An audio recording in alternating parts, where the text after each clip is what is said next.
तो नमस्कार दोस्तों। तो आज हम लोग set number 11 BSSC inter level second set number 11 एडिटोरिया का सेट नंबर 11। तो आज हम लोग सेट नंबर 11 करने जा रहे हैं।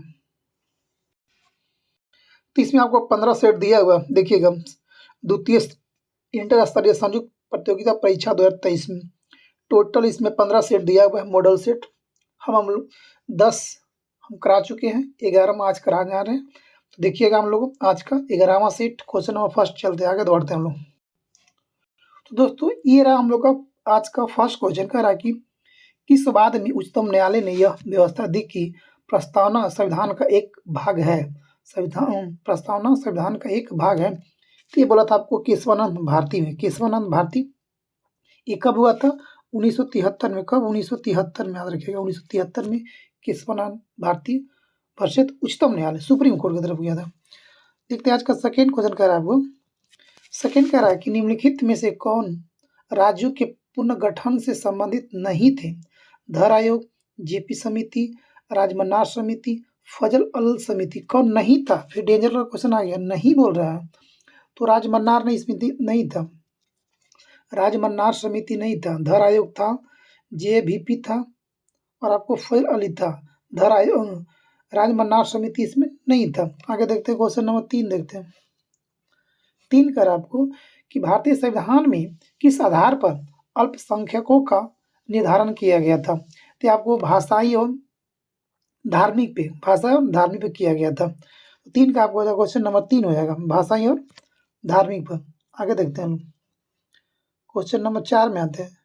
4 कर आपको क्वेश्चन 4 हो गया कि किस संविधान संशोधन के द्वारा संपत्ति के अधिकार को मूल अधिकार से हटाकर विधिक अधिकार बनाया गया? तो 4 का आपको हो जाएगा 2 नंबर। 44 यानी कि 44वां संविधान संशोधन 1900 कब हुआ था? 78 में हुआ था। इसी के अनुसार पे मूल संविधान में 7 प्रकार के मूल अधिकारों को प्रदान किया गया था। वर्तमान में कुल 6 मौलिक अधिकार है, इसको निकाल दिया गया था। आइए आते हैं क्वेश्चन नंबर 5 में आते हैं। 5 कह रहा है कि किसी राज्य में अधिकतम कितनी समयावधि तक राष्ट्रपति शासन लागू रह सकता है? मैक्सिमम टाइम पे कितना हो सकता है? 5 का आपको 3 साल तक, मैक्सिमम आपको 3 साल तक। एक बार में संसदीय अनुमोदन के अंतर्गत 6 माह के लिए राष्ट्रपति शासन लगाया जाता है। इसे आगे बढ़ाने के लिए पुनः संसदीय अनुमोदन आवश्यक है। इस तरह अधिकतम 3 वर्षों के लिए हम लोग राष्ट्रपति शासन लगा सकते हैं। क्वेश्चन नंबर 6 देखते हैं। 6 कह रहा है, हाँ 6 कह रहा है कि राष्ट्रपति किसी मामले में सर्वोच्च न्यायालय से सलाह ले सकता है। इसका उल्लेख संविधान के किस अनुच्छेद में किया गया? छठा का आपको जाएगा 4 नंबर 143 में, अनुच्छेद 143 में। क्वेश्चन नंबर 7 में आते हैं।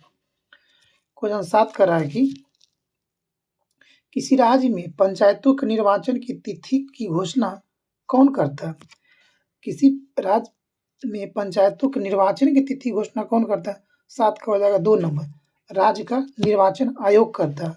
राज्य का निर्वाचन आयोग। क्वेश्चन नंबर 8 देखते हैं हम लोग। जी क्वेश्चन 7 में आते हैं कि निम्नलिखित में से कौन संघ सूची का विषय नहीं होता? 3 होता है, संघ सूची, राज्य सूची और समवर्ती सूची होता है। इसमें कह रहा है कौन संघ सूची का विषय इसमें नहीं हो जाएगा? तो पुलिस जो आपको आ जाएगा, ये आपका राज्य सूची का जाएगा, ठीक है, राज्य सूची का जाएगा। इसमें कह रहा है कि 1 नंबर कह रहा है कि भारत की रक्षा करना सेंट्रल का यानी कि संघ सूची का। रेल और राष्ट्रीय मार्ग ये भी आपको हो जाएगा संघ सूची का यानी कि केंद्र सरकार का। जनगणना केंद्र सरकार का, संघ सूची का। आगे आते हैं क्वेश्चन नंबर 9 में आते हैं। तो आपका हो जाएगा कितना? ये आपको पुलिस हो जाएगा। 8 का 3 नंबर। 9 में आते हैं। 9 कह रहा कि पलासी के युद्ध के बाद बंगाल में किसी नवाब के दरबार में अंग्रेज रेजिडेंट नियुक्त किया गया था? पलासी के युद्ध के बाद बंगाल के। तो 9 का आपको हो जाएगा 2 नंबर, ल्यूक स्क्रप्टन। किसे किया गया था? ल्यूक स्क्रप्टन। पलासी के युद्ध अंग्रेज और बंगाल के नवाब सिराजुद्दौला के बीच लड़ा गया था, जिसमें अंग्रेज विजयी हो गया था और सिराजुद्दौला हार गया था। 10 में आते हैं। 10 कह रहा कि अंग्रेजों द्वारा पेशवा प्रथा किस पेशवा के काल में समाप्त कर दिया गया था? अंग्रेजों द्वारा पेशवा जो प्रथा चल रहा था महाराष्ट्र में, किस पेशवा के शासन काल में समाप्त कर दिया गया पेशवा का? तो 10 का आपको हो जाएगा 1 नंबर, बाजीराव द्वितीय के शासनकाल में पेशवा के सत्ता को समाप्त कर दिया गया। आगे आते हैं, क्वेश्चन नंबर 11 कह रहा आपको किस अधिनियम द्वारा गवर्नर जनरल को मुख्य सेनापति तथा गवर्नर जनरल दोनों की शक्तियां प्रदान किया गया था? किस अधिनियम द्वारा गवर्नर जनरल को मुख्य सेनापति तथा गवर्नर जनरल दोनों की शक्तियां प्रदान किया गया था? 11 का आपको 4 नंबर, 1786 का अधिनियम था। ठीक है, आगे देखते हैं क्वेश्चन नंबर 12।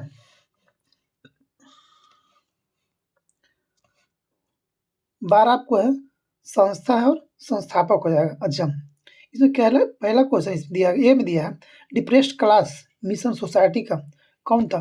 तो बी आर सिंधे। कौन है इसका? B R Sindhe. तो बी आर सिंधे कहाँ हो जाएगा? यहाँ आपको जाएगा। ये कब किया गया था आपको? तो आ रहा है 1906 में किया गया। सेकंड क्वेश्चन है all India depress class association. तो ये आपको हो जाएगा, ये आपको महात्मा गांधी कौन किए थे? महात्मा गांधी किए थे आपको। महात्मा गांधी ये कब किए थे? ये कब किए थे? 1932 में। 1932 में किए थे। अगला क्वेश्चन आपको हो जाएगा कि the all India depressed class federation, C का आपको हो जाएगा, ये अब वो किया था बी आर अम्बेडकर किए थे। कौन किए थे इसको? बी आर अम्बेडकर किए थे। ये कब किए थे? तो ये आपको किए थे 1920 में। ये आप किए थे 1920 में किए थे। अच्छा, अगला क्वेश्चन है सत्यशोधक समाज, तो जीतीबा फुले थे। ये कब किए थे? ये किए थे आपको 1873 में किए थे। तो अगला क्वेश्चन देखते हैं, मिला लीजिएगा आप 12 का। ऐसे 12 का आपको आंसर बता देते हैं। 12 का आपको आंसर हो जाएगा 4 नंबर। 13 नंबर आते हैं, क्वेश्चन 13 कर रहा है कि भारतीय विश्वविद्यालय अधिनियम 1904 के अध्यक्ष निम्न में से कौन था? 13 का आप हो जाएगा 2 नंबर, सर टॉमस रेले। कौन था? सर टॉमस रेले। कर्जन ने 1902 में सर टॉमस रेले को अध्यक्षता में एक विश्वविद्यालय आयोग का गठन किया था। कौन किया था? कर्जन। याद रखिएगा। इसमें कब किया गया था? 1902 में किया गया था। 1900 सर टॉमस को दिया गया था। 1902 में अध्यक्षता में विश्वविद्यालय आयोग का गठन किया गया था। ठीक है, तो ये आपका जाएगा आंसर 2 नंबर 13 के। आगे देखते हैं क्वेश्चन 14 बोल रहा है कि न लगान न टैक्स अभियान सविनय अवज्ञा आंदोलन के दौरान कांग्रेस ने कहाँ चलाया था? न लगान न टैक्स, ये कहाँ किया था? संयुक्त प्रांत में। संयुक्त प्रांत कहाँ पर पड़ता है? ये यूपी के आसपास पड़ता है। कहाँ पे? यूपी में पड़ता है। न लगान न टैक्स। आगे आते हैं, कहाँ पे? संयुक्त प्रांत में। 15 आते हैं लोग।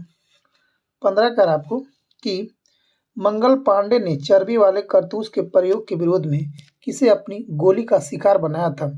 ये किसको मार दिया था?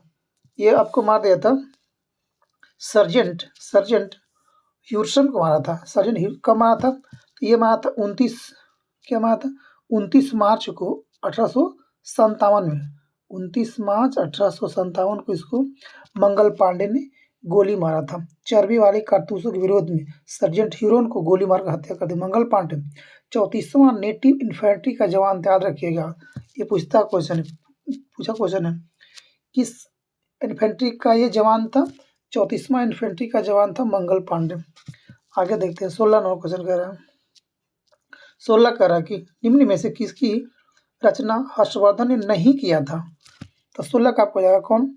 हर्षरित। हर्ष का लेखक कौन होता है? बाणभट्ट। नागानंद हर्षवर्धन, रत्नावली हर्षवर्धन, प्रियदर्शिका हर्षवर्धन, हर्षरित बाणभट्ट। आगे आते हैं, 17 नंबर क्वेश्चन कह रहा है आपको। क्वेश्चन नंबर 17 मानते हैं। 17 कह रहा है आपको कि भारत पर आक्रमण करने वाला प्रथम तुर्की मुसलमान कौन था? तुर्की मुसलमान कौन था? सुबुक्तगीन था। कौन था? सुबुक्तगीन था। अच्छा, अब देखते हैं हम लोग कि भारत पर आक्रमण करने वाला प्रथम मुस्लिम मोहम्मद बिन कासिम था। कौन था? मोहम्मद बिन कासिम। सबसे पहला बार किया था मोहम्मद बिन कासिम, जो अरबी था। ये सुबुक्तगीन था। कौन था? ये टर्की था। मोहम्मद बिन कासिम ही अरबी था। अच्छा, अरब आक्रमण वो अरबी था। अरब आक्रमण के समय सिंध पर दाहिर का शासन था। किसका था? दाहिर का शासन था। भारत पर अरब वासियों के आक्रमण का मुख्य उद्देश्य था धन दौलत लूटना, इस्लाम धर्म को प्रचार प्रसार करना था, न कि किसी देश पर सत्ता जमाना, राज करना था। आगे आते हैं, क्वेश्चन नंबर 18 में आते हैं। 18 कह रहा है कि चचनामा अली अहमद द्वारा अरबी भाषा में लिखित एक प्रमुख ग्रंथ है, जिसमें मुख्य रूप से वर्णन किया गया। अच्छा हाँ, चचनामा में किसका वर्णन किया गया ये बताया जा रहा है। तो इसमें हो जाएगा आपको 4 नंबर, अरबों द्वारा सिंध पर आक्रमण किया गया। अरबों द्वारा सिंध पर विजय का वर्णन है। क्या है चचनामा में? चचनामा में किसका चर्चा है? अरबों द्वारा सिंध पर विजय का वर्णन किया गया। क्वेश्चन 19 में आते हैं। 19 कह रहा कि मजरूल हक ने द मदरलैंड नामक अखबार का प्रकाशन किया। अच्छा, इसमें कह रहा कि कब किया? तो ये आपको किया था असहयोग आंदोलन के दौरान। कब किया था? असहयोग आंदोलन के दौरान किया था। मजरूल हक ने द मदरलैंड का अखबार का प्रकाशन किया था। अच्छा, इसका प्रकाशन कब हुआ था? तो 30 सितंबर 1921 को। कब किया गया था? 1921 को किया गया है। 30 सितंबर 1921 को इसका प्रकाशन किया गया था। अच्छा, ये कहाँ से किया था? सदाकत आश्रम कहाँ? पटना से किया गया था। अच्छा, आगे देखते हैं लोग। क्वेश्चन नंबर 20 में हम आते हैं। क्वेश्चन 20 कर आपको कि सातवाहन वंश ने किस शासक के सिक्के पर जहाज का चित्र बना हुआ था? सातवाहन वंश के किस शासक के सिक्के पर जहाज का चित्र बना हुआ था? 20 का आपको आएगा सतकर्णी का था। किसका था? अग्रश्री सतकर्णी का था। अग्रश्री सतकर्णी के सिक्के पर जहाज का चित्र बनाया गया था। 21 में आते हैं। 21 में मिलाना आपको खनन क्षेत्र है और खनिज संपदा है। अच्छा, कल्हाड़ी में क्या होता है? कल्हाड़ी में आपको होता है बॉक्साइड। कालाहांडी में क्या होता है? बॉक्साइड होता है। कालाहांडी बॉक्साइड। जावर में क्या होता है? जैसे जावर, जैसे जस्ता आपको होता है। जावर में जस्ता और शीशा होता है। अच्छा, कोलार में क्या होता है? कोलार में आपको सोना हो जाएगा। कोलार कहाँ? कोलार में क्या होता है? सोना। कोलार कर्नाटक कोलार जो सोना होता है। अच्छा, मोसाबनी में क्या होता है? 4 का हो जाएगा तांबा। मोसाबनी में तांबा। अच्छा, कालाहांडी में क्या होता है? बॉक्साइड। जावर में जस्ता और शीशा। कोलार में सोना। मोसाबनी में तांबा होता है। अगला क्वेश्चन देखते हैं हम लोग 22 नंबर। क्वेश्चन 22 कर रहा है कि निम्नलिखित में से कौन मानव भूगोल का जन्मदाता कहलाता है? तो 22 का हो जाएगा 4 नंबर, फ्रेडरिक रेटजेल। अच्छा, अब देखिएगा कि भूगोल का जनक किसे कहा था? हिकेटियस को। भूगोल का जनक हिकेटियस को। वर्तमान भूगोल का जनक अलेक्जेंडर वान हम्बोल्ट को कहते हैं। वर्तमान भूगोल का जनक अलेक्जेंडर वान हम्बोल्ट को कहते हैं। मानव भूगोल का जनक जन्मदाता फ्रेडरिक रेटजेल। क्वेश्चन नंबर 23 में आते हैं। 23 कह रहा है आपको कि अधोलिखित सागरों में से किसमें तटरेखा नहीं है? किसमें तटरेखा नहीं है? तो 23 का आपको हो जाएगा सारगैसो सागर में। किसमें?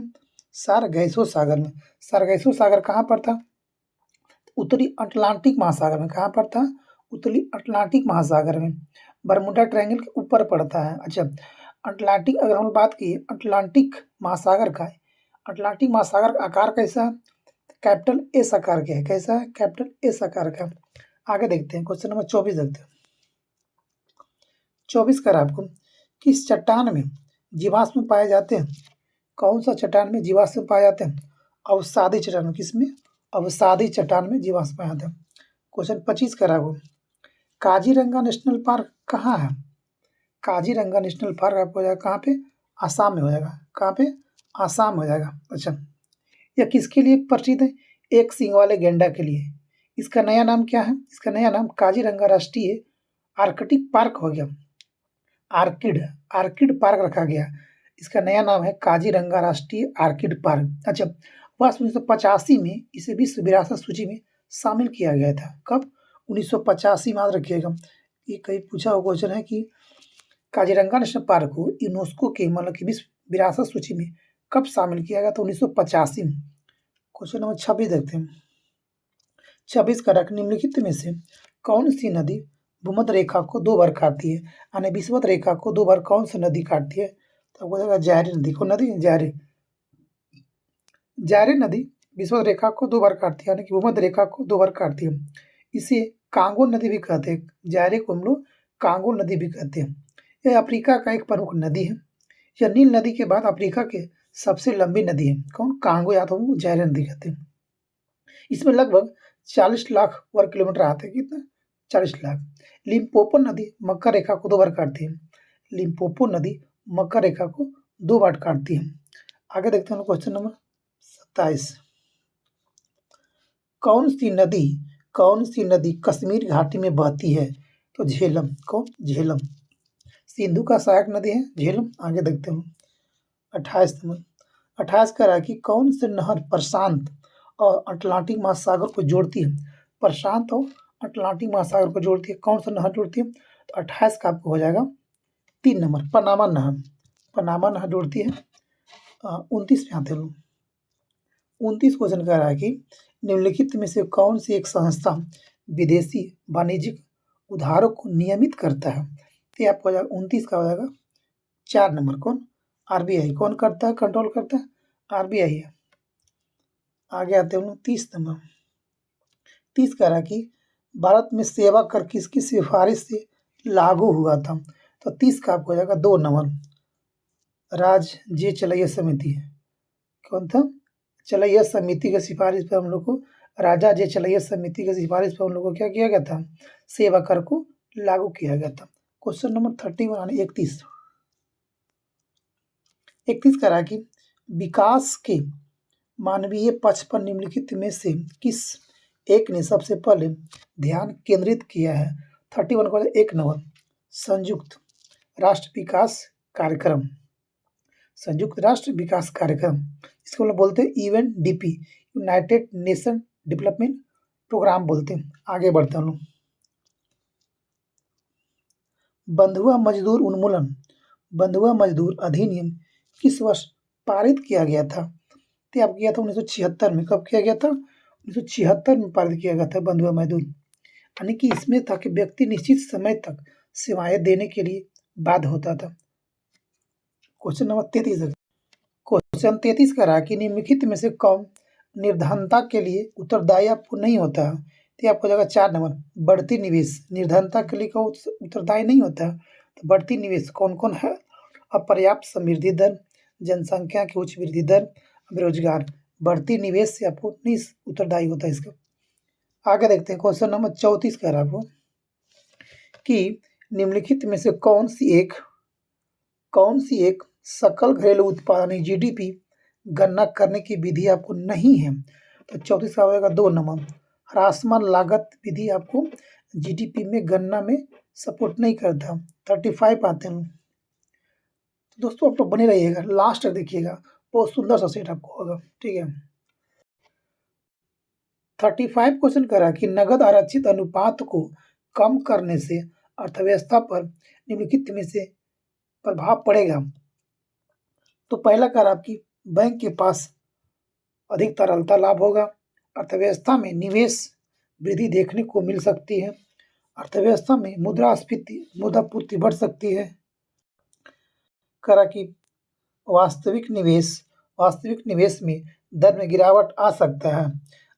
हाँ, बिल्कुल सही आता। आने की इसका आंसर हो जाएगा आपको 1 2 3 4, 35 का आंसर रहेगा आपको 3 नंबर। क्वेश्चन नंबर 36 देखते हैं। 36 का आपको कि द बिहार हेराल्ड समाचार पत्र को किस वर्ष प्रकाशित किया गया था? किस वर्ष प्रकाशित किया गया था द बिहार हेराल्ड को? तो 36 का आपको हो जाएगा 3 नंबर। 1875 में द बिहार हेराल्ड को समाचार को प्रकाशित किया गया था। अब आते हैं क्वेश्चन नंबर 37 में आते हैं। 37 कर आपको कि भारत वन स्थिति रिपोर्ट 2021 भारत वन स्थिति रिपोर्ट 2021 के अनुसार बिहार में 1% कितना है? बिहार में कितना 1% है? 37 का हो जाएगा आपको 2 नंबर हो जाएगा। 7.8 याद रखिएगा, 7.8 जनगणना है। 7.8% अभी बिहार में प्रतिशत 1 है। आगे देखते हैं क्वेश्चन 38 कह रहा है कि शराब पर स्वास्थ्य चेतावनी लागू करने वाला पहला देश कौन सा हो गया आपको? तब पहला देश आपको हो जाएगा आयरलैंड। शराब पर स्वास्थ्य चेतावनी लिख दिया है, शराब पीना नुकसानजनक है, ऐसा लिखा हुआ कुछ है। आगे देखते हैं क्वेश्चन नंबर 39 कह रहा है कि हाल ही के दिनों में चर्चा में रहा हॉलमार्क यूनिक आइडेंटिफिकेशन नंबर में कुल कितने अंक होता है जी। तो HUID में कुल कितना नंबर है, तो आपको हो जाएगा 6 डिजिट होगा। कितना डिजिट है, 60 आपको हो जाएगा। 39 का आपको हो जाएगा 2 नंबर। क्वेश्चन नंबर 40 में आते हैं। 40 कह रहा है कि प्रतिवर्ष विश्व सतत परिवहन दिवस कब मनाया जाता है, तो 40 का हो जाएगा 26 नवंबर को। 26 नवंबर को नहीं, 40 का हो जाएगा ऑप्शन नंबर 3 नंबर। आते 41 में कह रहा है कि अंतर्राष्ट्रीय बौद्धिक संपदा सूचकांक 2023 में भारत का स्थान क्या है, तो 41 को हो जाएगा 42, यानी कि ऑप्शन नंबर 4 41 के। आगे देखते हैं 42। अब आते हैं हम लोग 42 में आते हैं। कह रहा कि shaping A future of rights विषय के साथ कौन सा दिवस 2023 में मनाया गया है, तो 42 का आंसर हो जाएगा 1 नंबर आपको, विश्व प्रेस दिवस। विश्व प्रेस दिवस कब मनाया जाता है विश्व प्रेस दिवस, तो आपको मनाया था 3 मई को, याद रखिएगा। विश्व प्रेस दिवस मनाया था आपको 3 मई को। अच्छा, विश्व रेड क्रॉस दिवस 8 मई को, विश्व कैंसर दिवस 4 फरवरी को, अंतर्राष्ट्रीय चाय दिवस 21 मई को, विश्व रक्तदान दिवस 14 जून को, विश्व स्वास्थ्य दिवस 7 अप्रैल को, विश्व योगा दिवस 21 जून को। आगे बढ़िएगा। विश्व हिंदी दिवस 10 जून को। आगे आते हैं 43 में आते हैं। 43 का आपको ऑपरेशन मेघचक निम्नलिखित में से किसके द्वारा चलाया गया है, ऑपरेशन मेघदूत। तो 43 का आपको हो जाएगा CBI द्वारा। कौन चलाया मेघदूत, CBI द्वारा। आगे बढ़ते हैं 44 में आते हैं। 44 कह रहा है कि बजट 2023-24 के तहत शिक्षा पर कितना व्यय करने की योजना बनाया गया है, तो 44 हो जाएगा आपको 2 नंबर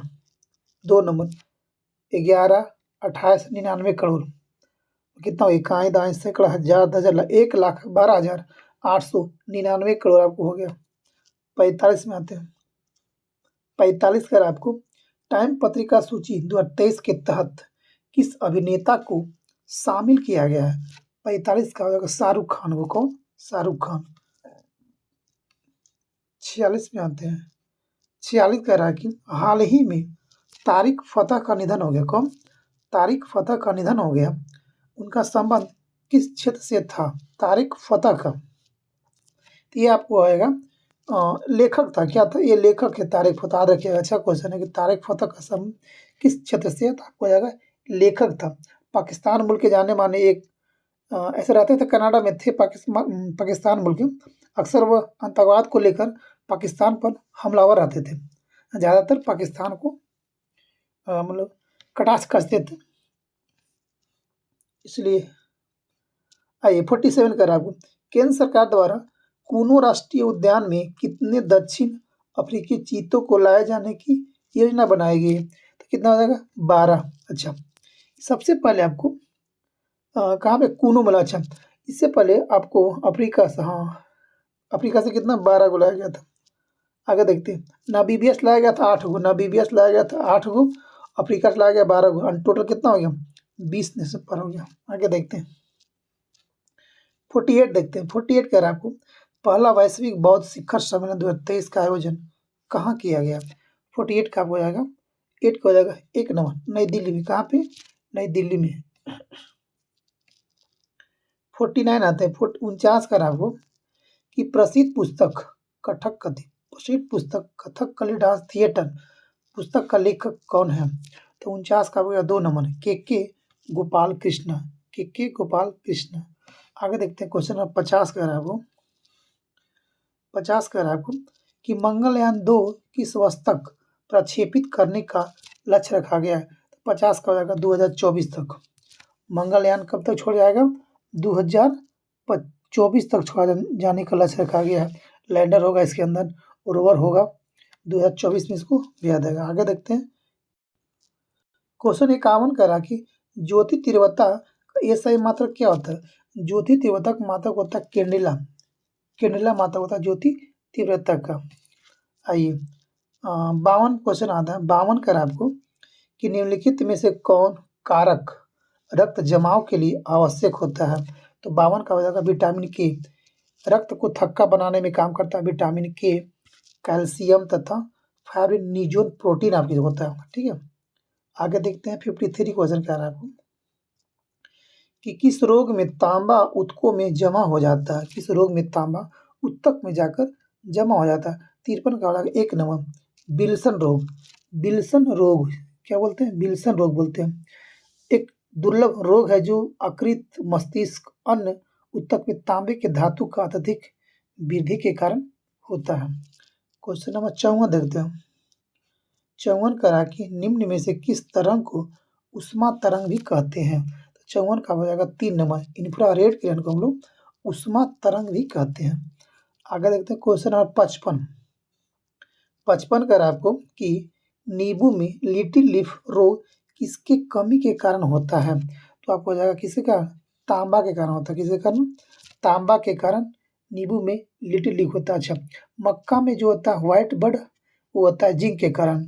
गाजर में कोटर स्क्रैप ये होता है कैल्शियम। अच्छा, धान में जो होता है खैरा रोग वो होता है जिंक कमी से, ठीक है। आम बैगन में जो होता है लिटिल लीफ वो होता है जिंक कमी से। आलू का जो ऊपर हो जाता है ब्लैक हट रोग वो होता है ऑक्सीजन की कमी से होता है। देखते हैं क्वेश्चन नंबर 56। 56 कर आपको कि सूर्य के चारों ओर पृथ्वी की गति होती है, ये आपको बताओगा आवधिक गति, पीरियोडिक गति होता है, ठीक है। 57 में आते हैं हम लोग। 57 करा कि वह घटना जिसके द्वारा किसी सतह पर पड़ने वाले आपतित प्रकाश को वापस उसी माध्यम में भेजा जाता है क्या कहलाता है? 57 का हो जाएगा 1 नंबर परावर्तन कहलाता है। क्या? उसी दिशा में उसी माध्यम में वापस भेजा जाए, परावर्तन। 58 में क्या कह रहा है कि आहार नाल में अंगों द्वारा स्रावित कौन सा रस वसा के पाचन में महत्वपूर्ण भूमिका निभाता है? तो 58 का आपको हो जाएगा 2 नंबर पीत रस, पीत रस, अग्नाशय रस। 59 क्या कह रहा है आपको कि पृथ्वी के किस बिंदु पर गुरुत्वाकर्षण नहीं है? पृथ्वी के किस बिंदु पर गुरुत्वाकर्षण नहीं है? तो पृथ्वी के केंद्र पर, पृथ्वी के केंद्र पर गुरुत्वाकर्षण आपका नहीं होता। पृथ्वी के केंद्र पर कोई भी गोलाकार खोल। अच्छा हाँ, आगे देखते हैं हम लोग। आगे देखते हैं 60 नंबर देखते हैं। क्वेश्चन 60 बोल रहा है कि सिनेप्सिस अर्धसूत्री विभाजन की किस अवस्था में होता है? तो 60 का आपका क्या होता है? जायगोटिन में। किस में होता है? जायगोटिन। 60 का आपको जाएगा 3 नंबर। 61 में आते हैं। 61 का रहा कि डीएनए फिंगरप्रिंटिंग के जनक कौन थे? तो आपको जाएगा 1 नंबर एलेक जेफरिस। डीएनए फिंगरप्रिंटिंग के जनक कौन थे? एलेक जेफरिस था। 62 में आता है। 62 नंबर क्वेश्चन में आते हैं। ये कह रहा है कि निम्नलिखित में से किसे पर्ल एस के नाम से जाना जाता है? इसको बोलते हैं हम लोग क्या बोलते हैं? K2CR3 को बोलते हैं, K2CO3 को। K2CO3 को 62 का 3 वालों क्या बोलते हैं? पर्ल एस बोलते हैं। क्वेश्चन नंबर 63 में आते हैं। 63 बोल रहा है आपको कि 1 लीटर पानी को 4 डिग्री सेल्सियस से 0 डिग्री सेल्सियस तक ठंडा करने पर उसका आयतन क्या होगा? आयतन क्या होगा? आयतन बढ़ेगा, आयतन बढ़ेगा। आगे देखते हैं क्वेश्चन नंबर 64। 64 कर आपको कि वॉशिंग सोडा के एक अणु में जल के कितने अणु होते हैं? वॉशिंग सोडा में तो 64 का हो जाएगा 4 नंबर। कितना होता है? 10, क्योंकि इसका फॉर्मूला होता है Na2CO3 इंटू 10H2। क्या होता है? 10H2 होता है। तो कितना होता है? अणुजल 10 होता है। 65 में आते हैं। क्वेश्चन 65 बोल रहा है कि कपूर और अमोनिया क्लोराइड के संदर्भ में सही कथन का चयन करिए आप। अच्छा, आगे देखते हैं क्या कह रहा है कि ये दोनों क्या होता है? ये दोनों कार्बनिक यौगिक है। पहला बोला है इसमें कि ये दोनों कार्बनिक यौगिक है। तीसरा बोला कि दोनों ऊर्ध्वपातन से जुड़ते हैं। हाँ, ये बात सही है कि दोनों क्या होता है? ऊर्ध्वपातन से गुजरते हैं। अब देखते हैं 66 नंबर क्वेश्चन क्या कर रहा है। 66 कर आपको क्वेश्चन 66 कर आपको कि निम्नलिखित में किस धातु को मोम में रखा जाता है? किस में रखा जाता है? मोम में।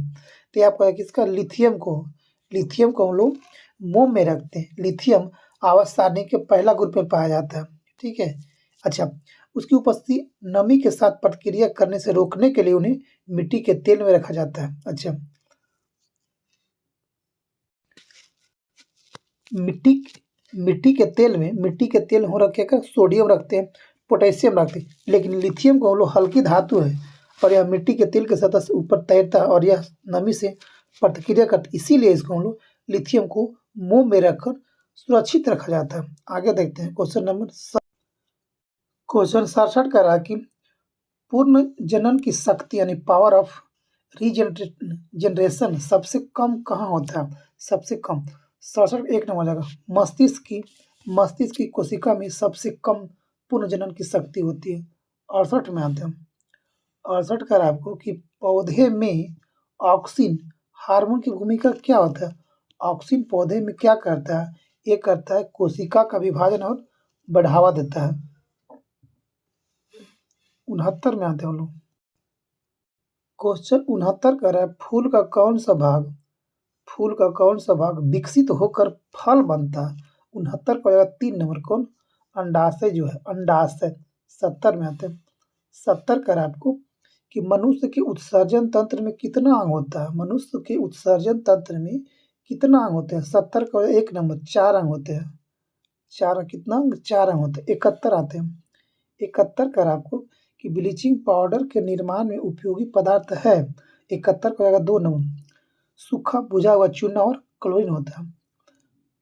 सूखा बुझा हुआ चूना और क्लोरीन जो होता है ब्लीचिंग पाउडर का निर्माण में उत्तरदायी होता है। 72 आते हैं। 72 करा कि आयनिक बंध के निर्माण के दौरान एक परमाणु से दूसरे परमाणु में स्थानांतरण होता है क्या? तो 72 हो जाएगा 2 नंबर। 72 का एक हो जाएगा, सॉरी 1 हो जाएगा। 72 का 72 1 हो जाएगा। इलेक्ट्रॉन क्या ट्रांसफर क्या होगा? इलेक्ट्रॉन होगा ट्रांसफर। ठीक है, आगे क्योंकि सेंटर के अंदर आता है कौन? प्रोटॉन और न्यूट्रॉन। इलेक्ट्रॉन क्या होता है? बाहर होता है, चक्कर लगाता है। 73 देखते हैं। 73 का आपको कि निम्नलिखित में से कौन कार्बन का अपरूप नहीं है? नहीं है, ध्यान दीजिएगा, नहीं है तो फ्लोरीन आपको नहीं हो जाएगा। कौन? 73 का 1 नंबर फ्लोरीन। यहाँ सॉरी 1 नंबर। 73 का आपको 1 जो होगा, 73 का 1 जो होगा और फ्लोरीन जो है कार्बन का अपरूप नहीं है। हीरा, ग्रेफाइट, फ्लोरीन यानी कि फ्लोरीन नहीं, फ्लोरीन है। ये आपको हो जाएगा फ्लोरीन। तो फ्लोरीन जो होता है कार्बन का अपरूप नहीं होता है। 74 में आता है। 74 कह रहा है कि समानांतर प्रतिरोध वाले सर्किट का प्रभावी प्रतिरोध होता है। 74 का हो जाएगा 1 नंबर। व्यक्तिगत प्रतिरोधों से कम होता है। दोस्तों आज का हम लोग अंतिम क्वेश्चन देखते हैं। 75 नंबर। 75 का आपको कि कार्य के किस सूत्र द्वारा व्यक्त करते हैं हम लोग? करते कार्य बटा क्या होता है? बल गुने विस्थापन। कार्य बराबर बल गुने विस्थापन था। दोस्तों आज था हम लोग का ये अंतिम क्वेश्चन। तो कैसा लगा आप लोग कमेंट करके बताइएगा। तो अगर अच्छा लगा तो कमेंट करिएगा, लाइक कर दीजिएगा और सब्सक्राइब कर लीजिएगा। ठीक है, तो चलते हैं दोस्तों। Thank you. वंदे मातरम।